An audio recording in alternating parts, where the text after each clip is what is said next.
thing in order to help convey this kind of information to people is I put together my book, How to Save the World, which is a 10-step, almost like a design thinking process to go through to help people who are working on problems actually go through the process. And probably the best way to think about that is like a behavior mapping system. Like if you get a person and we want to influence that person to change, you can take them through a very systematic process to make sure that you actually come up with ideas and interventions as a social entrepreneur that actually get people to change. And you would be amazed how many blind spots there are when people come up with social impact concepts that actually don't actually change the data at all.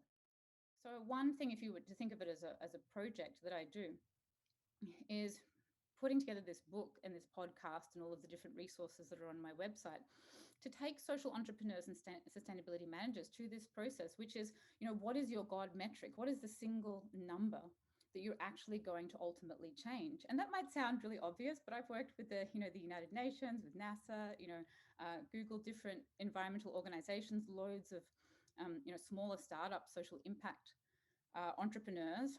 And most of the time, they do not know the answer to that one single metric that they're actually trying to change. And so you build an entire behavior change and gamification strategy off the one single metric. And most people are really confused about that, and people take a long time to figure out what that is.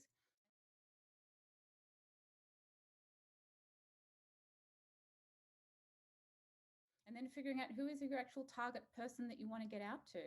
A lot of groups will be like, oh, we want to get out to, everybody, or to all these types of people.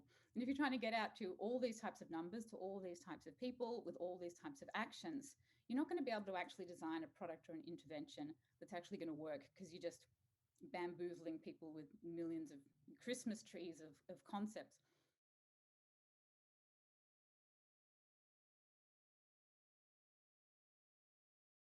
So one number, one single actor, and then taking them through, how will they first see it? How will they be engaged? How will they be cued to act? And then what are the actual behavioral science and gamification interventions that we can bring in? Can we show real-time feedback data, like a Fitbit for the planet, this type of design work that I do?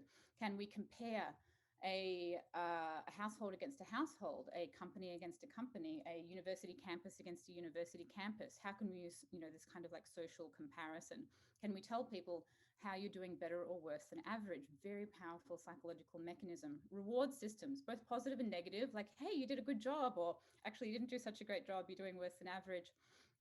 How can we track progress towards a goal? Humans are goal-seeking entities. And a lot of the times when you look at these things, you go, where's the goal? Have you actually signed somebody up and said, your goal is to reduce this by 50%? Nobody's thought of actually giving people an explicit goal, pledges, asking people to write, I promise to achieve my goal. Basic star charts, like when you're a child and you get 5 stars, like if you do something.